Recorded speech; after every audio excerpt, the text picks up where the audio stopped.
Yasmeen Kadui here, your Dearborn girl poster child that loves all things social justice and is a lifelong learner. Today, we have the pleasure of speaking to Nadine Jawad, book lover, supporter of other women, and avid retweeter of sarcasm, political commentary, and other women. Hi, Nadine. Hi, Yasmeen. So good to be here. Thanks for having me. So happy to have you. So, you know the theme this season is never sleep on a DG. So when you hear that line, what does it mean to you? I mean, I think when I heard you first say this, it's something that me and my friends actually say all the time, in the sense that so many girls in our community are out there, whether it's across the country or in the world, doing amazing things. And so when you say never sleep on a Dearborn girl, just know that wherever you look, you'll find a Dearborn girl thriving. I couldn't agree more.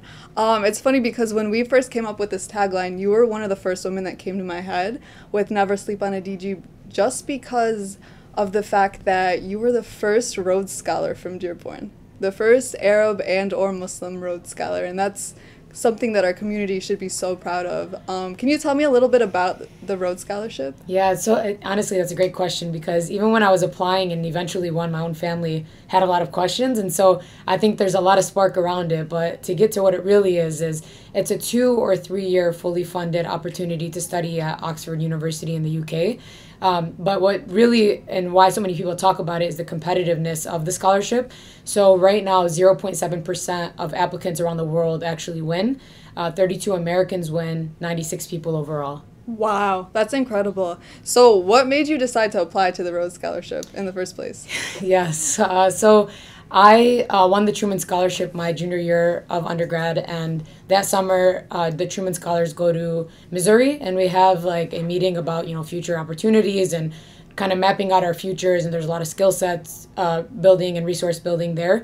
And when that happened, one of my mentors there happened to bring up the Rhodes Scholarship to me and said that she thought that I'd be a good candidate. And I'd heard it in the past from someone else at Michigan that I might be a good candidate, but considering the statistics and just the overall competitiveness of it, I didn't really think that I had the capacity to win it, to be quite honest. And so I heard it, and then I looked into it, and then there were some programs at Oxford that I was interested in, and my thought process was submit, and if you lose, that's fine, and if you win, that's great. I think Abdurrahman Al-Sayed, Dr. Al-Sayed, once told me, you can never lose a Rhodes Scholarship. It's because you don't have it. So you can just, so it's a good quote, and that's what I went in with, that kind of mindset. So tell me a little bit about these statistics. Like, who typically applies to the Rhodes Scholarship? Yeah, so there's this misconception that it's typically white men from privileged background, because until about, I don't quote me on this, but it's about like 30 years ago, women weren't admitted into the Rhodes Scholarships, and it was particularly just Americans and then Canadians and pretty westernized countries.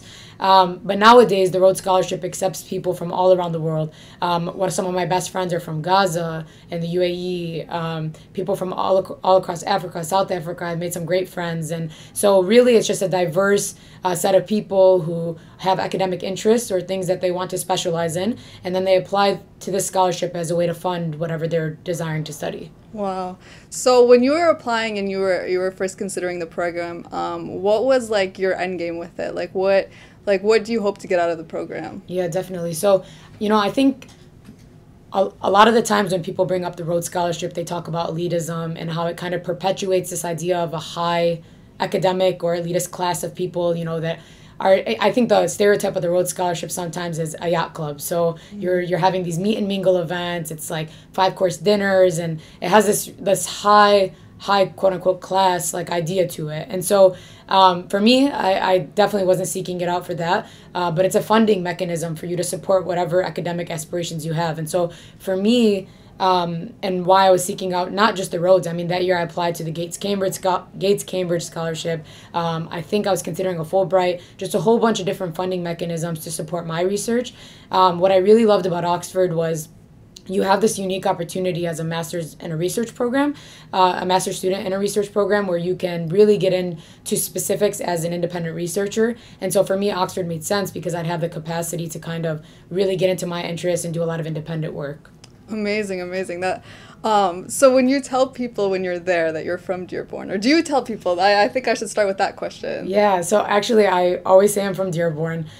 So many of my friends from across America and even in different countries that are on the program with me always say they want to come to Dearborn. One of my friends from the Truman Scholarship actually just came to Dearborn for the weekend because I've been telling her about Tuhamas and all these other things. So, amazing. Yeah, I took her to Tuhamas, the custard company, just really all across Dearborn to try out the food. So, yeah, I definitely say I'm from Dearborn, and it's more than just the food, but yeah. That's amazing. So when you probably explain it, you probably explain it in a way where people just are so interested to come. Like you said, you have friends from all over the world, and they're all interested in Dearborn because of probably the way you explain it, but then also just the way you represent your community too. So do you ever feel being there too, you have to be an ambassador for your community? Yeah, that's a good question. So I think a lot of the times that I'm in Oxford, I feel that, there are certain aspects of home just kind of creating community vibes. So I oftentimes cook and invite people over to cook because I kind of miss that component of my family. And food obviously is not the only way to bond and to talk about Dearborn. But what I mean is that I feel that not that I'm an ambassador, I can represent all of Dearborn because, again, like my experience is probably unique or different than most people in Dearborn, and everyone is unique in their own way. But I feel that it's good to represent and say, like, that's where I'm from, this is where I come from. And, so many people come from the East Coast or the West Coast. And so just to be like, yo, I'm from Dearborn, like that's from the Midwest, it's a city in Michigan. That's where I feel like I can do the most, like representing in the sense that it is a place and there are amazing people here. Yeah, no, I definitely could see that. So we talked about like the great, wonderful things about being a Rhodes Scholar and being in Oxford, but let's talk about the obstacles and kind of the roadblocks that you had to go through to get to where you are right now. Yeah. Okay, so I think undergrad, and I went to U of M for undergrad, and it was kind of just an up and down roller coaster. So I think, my first year I kind of hit the ground running. I joined a whole bunch of student organizations. I was just trying to feel out what I was passionate about. And over the course of the 4 years, I was really able to develop like a deep sense of self and what my interests are and what my passions are. And I think when applying for the Rhodes Scholarship, I actually had a lot of doubts in myself.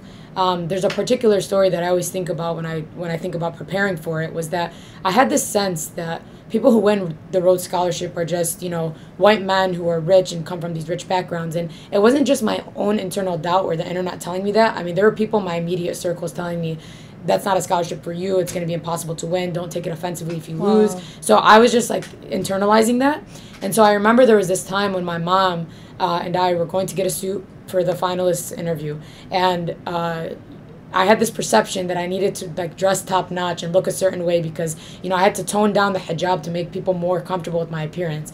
And I don't know where these insecurities came from. They weren't true. I never witnessed them to ever say that they were, things that were perpetuated within the selection process. But for some reason in my brain, I had this like deep insecurity about my appearance. And so I was trying on all these suits, and haram, like my mom was telling me like, just get whatever you want, get whatever makes you feel comfortable. But I know my parents can't afford $1,000 suit. That's unrealistic and I don't need it. And so I think there was the sense that, I felt like I worked really hard all these years to really develop who I was, but there was these like really hard insecurities that I was facing, whether it was rooted in appearance, rooted in kind of just where I come from. I had this perception that because I came from a state school and not from an Ivy League, that I wouldn't be competitive.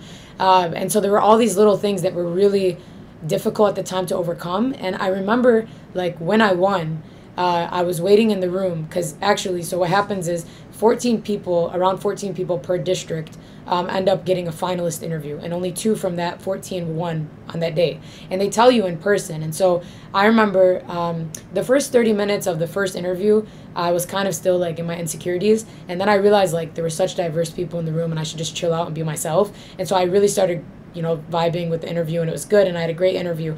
But I remember at the end, I was standing up, and I was literally in my brain, I remember I was wearing black heels and my feet were like, literally like my legs are like shaking, and they were like, everybody stand, so they could tell you who was going to win. And when that happened, in my brain, I was literally like, don't be mad, don't be mad, don't be mad, don't be mad. Because I was like, there's no way they're going to say my name. I went in with that to that interview like, wow, it's cool to be a finalist. And then I was the first name they called. Oh so my they were God. like, yeah. I can't even imagine what that moment felt like. Yeah, and it was even crazier because I brought my mom with me, and she was waiting downstairs.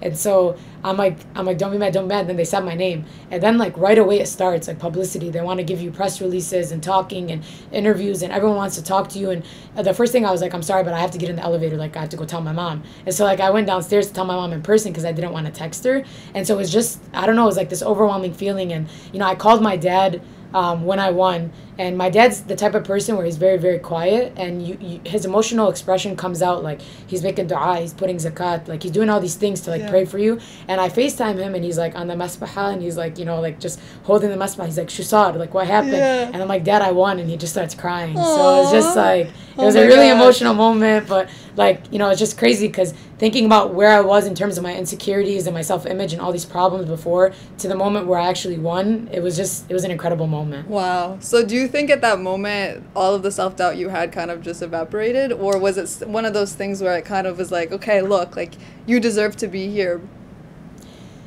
So actually my imposter syndrome like intensified after I won. So let's talk about imposter syndrome and kind of your experience with that. So first, like, define it.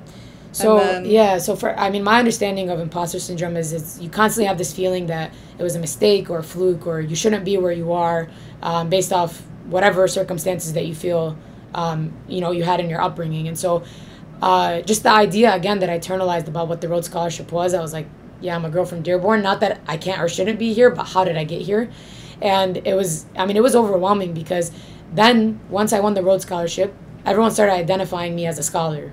I haven't done anything in my life to be called a scholar, right? Like, I'm not an academic. I don't have a PhD. Like, this is just the very beginning of whatever, like, you know, I want to do in my life. And so I started feeling like, you know, people are just, like, you know, it's just like, oh, she's the Rhodes Scholar, she's the Truman Scholar, student body vice president. And alhamdulillah, like, those are amazing accolades to have, and professional accomplishments are important. But I started feeling like who am I? And I remember this is like, I have this distinct memory, and I journal a lot. And it was December after I won the Rhodes Scholarship, so maybe 6 weeks after Christmas break, I was driving to Bloomfield to visit my friend. And that was the first time that I had just like 5 minutes to like sit down and really reflect, like, oh wow, like, I won the Rhodes Scholarship, you know? And when that happened, I started thinking, like, you know, alhamdulillah, like, I'm very fortunate to have amazing friends who are just absolutely killing it in life. And so the first thing I started thinking was, like, why did I win and they didn't win? Or like something, like, I just had these weird thoughts sometimes. And so I think for me, that imposter syndrome was more like, how did I get here? And you know, my parents worked so hard to get me and my siblings where we are. You know, my mom went back to school when she was in her 30s. I watched her do undergrad and her master's. Wow. My dad, like, he's always just done like manual labor jobs in the gas station business. And so for me, I felt like, you know, in essence, I was repaying that, but also just repaying a greater debt for like this entire community that is always like, we want our kids to be the best. We want them to do the best. We want them to change the world. And I was like, wait a minute, what kind of responsibility now do I have with this title to actually fulfill that? And so it was just like a lot of emotions at one time. I didn't know if I deserved it, if I was the right person. I mean, yeah, I worked hard, but there are hundreds of people who work hard. So then from a religious perspective, I started saying, like, maybe it's from God. Maybe I'm given this opportunity to elevate myself and my family and my work. So and your community. Yeah, so it's just, I don't know, it was a lot. And I can talk about it for like hours, but yeah. That's so amazing and so impactful, though, too, to even hear you say that you've had the self-doubt, because I'm sure because of the nature of your work, you have a very public, like, platform. Like, people know who you are. Yeah. I mean, so my best friend, Ibtihal Maki, we always laugh about this because I'm the most awkward public speaker. Like, it takes me about a minute or two to really, once I start talking, I'm fine. Yeah. And whenever, like, I tell my friends this in Oxford, they're like, you were the commencement speaker at U of M. You're not scared of speaking. And I was like, no, like, I really have these, like, so people have this image of you, and then you know yourself. And so I try to really just humanize what my insecurities are. I try to vocalize the things that bother me, the things that make me insecure, in order to really paint a more human picture. Because, you know, Instagram, in the end of the day, it's fake. Like, you can post a picture, absolutely, yeah, like of an accolade or something, but I definitely have a lot of insecurities, and I'm working every day to overcome them. Yeah, I mean, that's a nice thing to remind everyone, though, too, because everybody has insecurities, but the fact that you constantly have to, like, work on them, too, and even you, the Rhodes Scholar, tops 0.007%. So you talk a lot about Oxford and like, the journey with that. Let's bring it home to Dearborn, and kind of let's talk about your work in the community, because you've done some really amazing things, too, that we should all be very proud of. And one of those things being Books for a Benefit. So I've never asked you this, but like, why did you start Books for a Benefit? So I remember first it was supposed to just be a student org. I was laying on my bed December of my freshman year of college, and I had an amazing mentor who I actually haven't seen since then. He moved to a different state, but he told me this. He looked at my resume and he's like, "What's your theme? Like, what's your purpose?" And I kind of was like, "I don't know." And I was just 17 years old, and he was like, "Well, if you woke up tomorrow and you couldn't do any of the things on your resume, would you be upset?" And there was maybe like one thing where I was like, yeah, maybe I'd be upset about this. He's like, so go find something where if you couldn't do it tomorrow, you'd be upset about it. And so what I really wanted to do was build a book club. So I not build it. I wanted to join a book club because I felt that a lot of the kids at Michigan were smarter than me and more well-read, and they just knew more about the world. And so I had this idea of just joining a book club to open up my capacities and my capabilities to talk to people about books that are important, that everyone should read. You know, there are these classics that everyone talks about, like the autobiography of Malcolm X. But anyways, like, there's these books. And so I wanted to start a book club. There were no book clubs on campus at the time. So I was like, why don't we start a book club where we collaborate with kids from Dearborn and help bring these books into their lives where we can talk about it. And when I did that, I reached out to my friend. He was on board to help like co-start everything. And he was an amazing asset to the team. And we just started building. And when that happened, a lot of people were like, well, I don't have kids to join your book club, but I have all these books from when my kids were little. And so what we figured out at that time was there's basically a need for book redistribution because a lot of people are switching to ebooks or their kids grow up and they don't know where to take their books. And so anyways, it ended up being, we went from the book club idea to the book redistribution idea, and we found out that there are a lot of places that need books.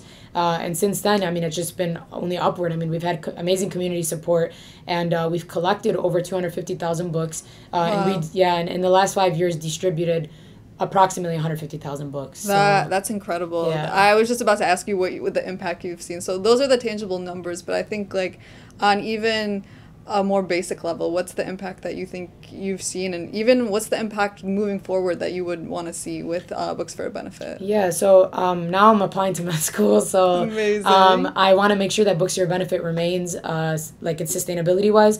And so right now, like if I could have a dream, it'd be that for the next 5 years, we continue the work that we're doing at the pace that we're doing it. So I know a lot of people tried to grow.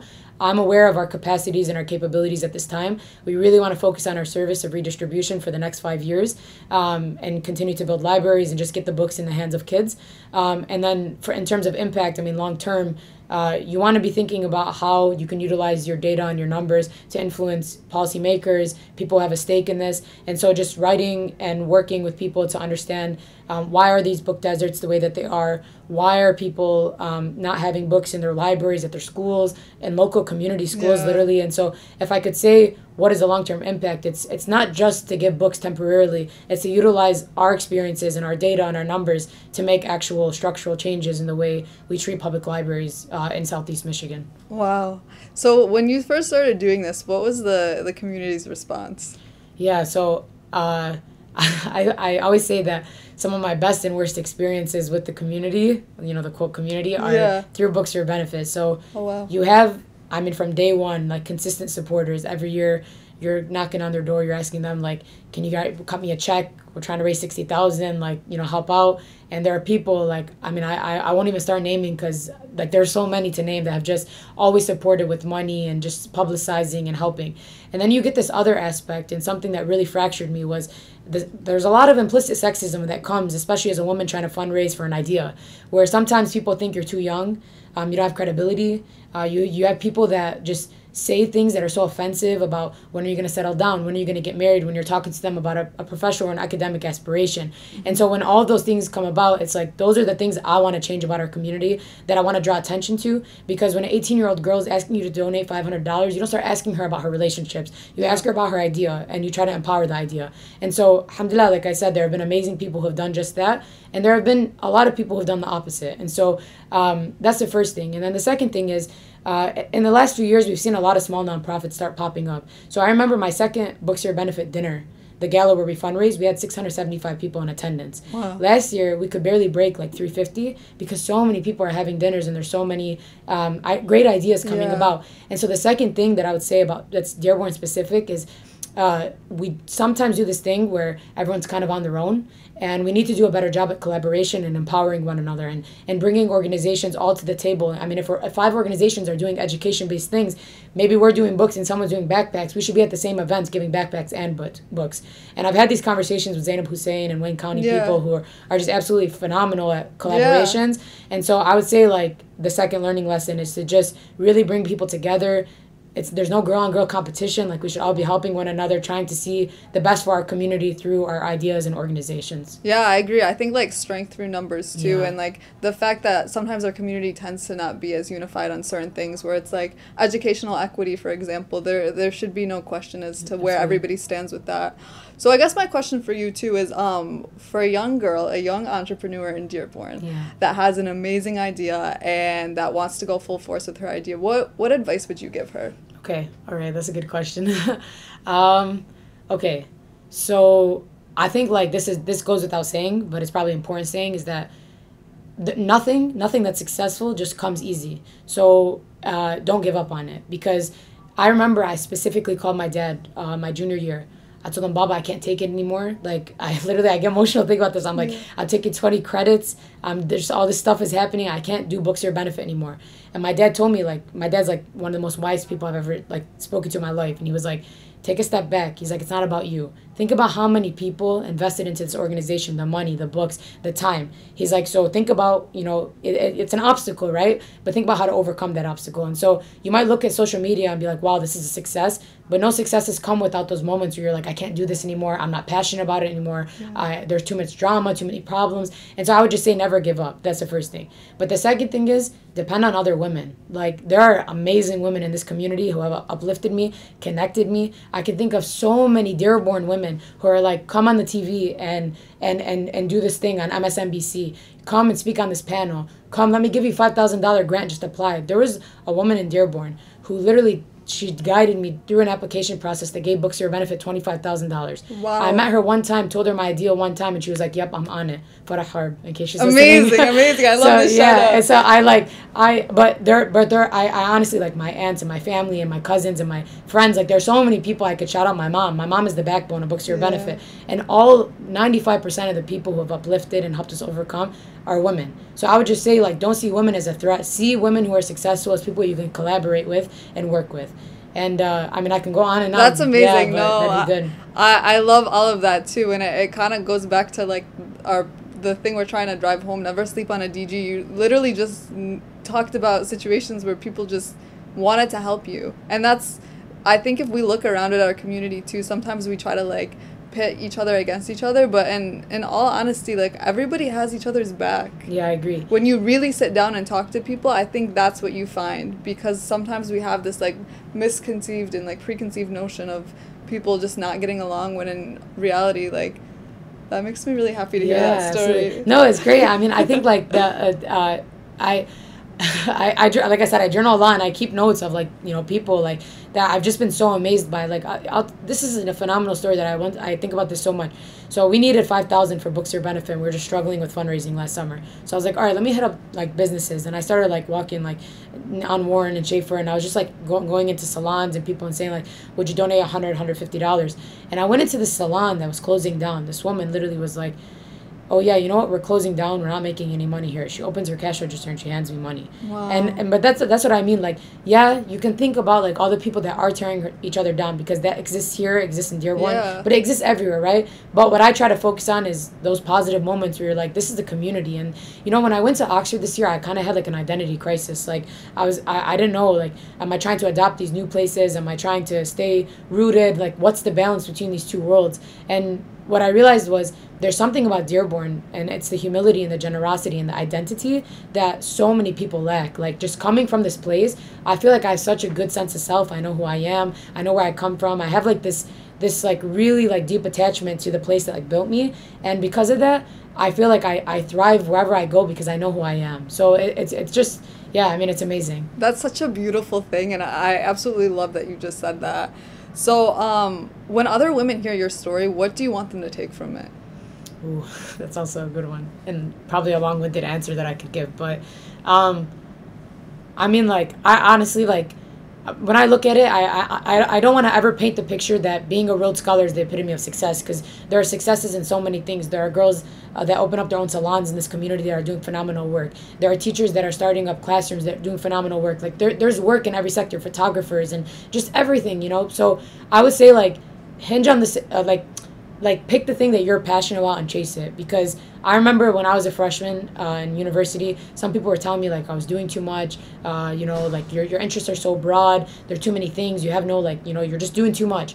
And I never listened to people that talked to me like that, because I had a mentor when I was like 20. He told me there's a certain kind of person that can be good at many things, and it's just about you following the thing that you're passionate about. And so I want to tell girls in our community, like, you can't, like, don't sleep on a Dearborn girl. Like, you can succeed like in anything that you want to do, and if you have passion for it. Like I tried not to like call people out, because, you know, there's so many people I call out, but Yeah. my one of my best friends, she's Lana Alzain. Yeah. She's studying theater. Do you know how many people like in Dearborn belittle her career, tell her what you're gonna be in drama, like singing, and we laugh about it? Yeah. She's a stage director, a stage manager, Amazing. and yeah, but that's what I mean. Like, you Yeah. know, just you can do whatever you want, chase it, and there will be people behind you like supporting you and elevating you. So do it. I couldn't agree more, and I think it's such a beautiful thing that you're saying. So my last question for you. Yeah. Why are you a proud Dearborn girl? So for all of my med school personal thing, I thought about this, and I said, at the end of my like diversity statement, I was like, there are some values about Dearborn that you just can't learn into the same capacity or in the same way. So I'm proud to be from this community, because it taught me humbleness, integrity, honesty, generosity, and kindness. And I think if you uphold those values, and there are things there, you know, I feel like I've watched those things from the way my dad and mom worked to just eating at Al Tayyib, and like you'll see the way that the guy at Al Tayyib just treats you when you're there, and those values are like embedded and they're central to our community. And so I'm proud to be a Dearborn girl, because I feel like I try to uphold those like values every day in my life. Amazing, amazing. Thank you so much for being on. Yeah, of course I talk so fast, so I hope people can understand what I said.